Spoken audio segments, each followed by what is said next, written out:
தமிழ்நாடு காவல்துறை இதிலே காட்டுகிற மெத்தனம் உள்ளபடியே அதிர்ச்சி அளிக்கிறது. இதில் விஜய் மீது ஏன் வழக்கு பதிவு செய்யவில்லை? புஷி ஆனந்த் மீது வழக்கு பதிவு செய்வதற்கு என்ன முகாந்திரம் இருக்கிறதோ அந்த முகாந்திரம் விஜய்க்கு இல்லையா? புஷி ஆனந்தோடு இருக்கிற மற்றவர்கள் மீது வழக்கு பதிவு செய்கிற போது இன்னொருத்தர் அருண்ராஜ் என்று கருதுகிறேன், அவரும் உடன் இருந்து இந்த செயல் திட்டங்களை எல்லாம் வகுத்து கொடுத்தவர் தான். அவர் மீது ஏன் வழக்கு தொடுக்கவில்லை? நீங்கள் சொன்னதைப் போல ஆதவ் அர்ஜுன் மீது ஏன் வழக்கு தொடுக்கவில்லை? தமிழ்நாடு அரசு அச்சப்படுகிறதா? தமிழ்நாடு காவல்துறை அச்சப்படுகிறதா? அல்லது வலுத்தவர்கள் மீது வழக்கு போடுவதில்லை, இளைத்தவர்கள் மீது தான் வழக்கு போடுவது என்கிற நடைமுறையை கையாளுகிறதா? 15-20 வருடங்களுக்கு முன்னால் நான் நயினார்பாளையம் என்கிற இடத்திலே பொதுக்கூட்டத்தில் பேசிக் கொண்டிருக்கிறேன். புதுச்சேரி பக்கத்திலே ஒரு சம்பவம் நடக்கிறது. அன்றைக்கு விழுப்புரம் எஸ்பியாக இருந்த ரவி அவர்கள் என் மீது வழக்கு போட்டார்.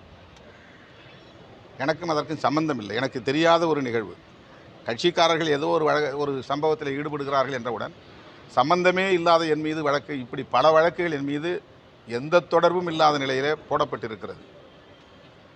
காவல்துறையின் இந்த அணுகுமுறை ஏற்புடையதல்ல. எதற்காக அச்சப்படுகிறார்கள்? யாருக்காக அச்சப்படுகிறார்கள்?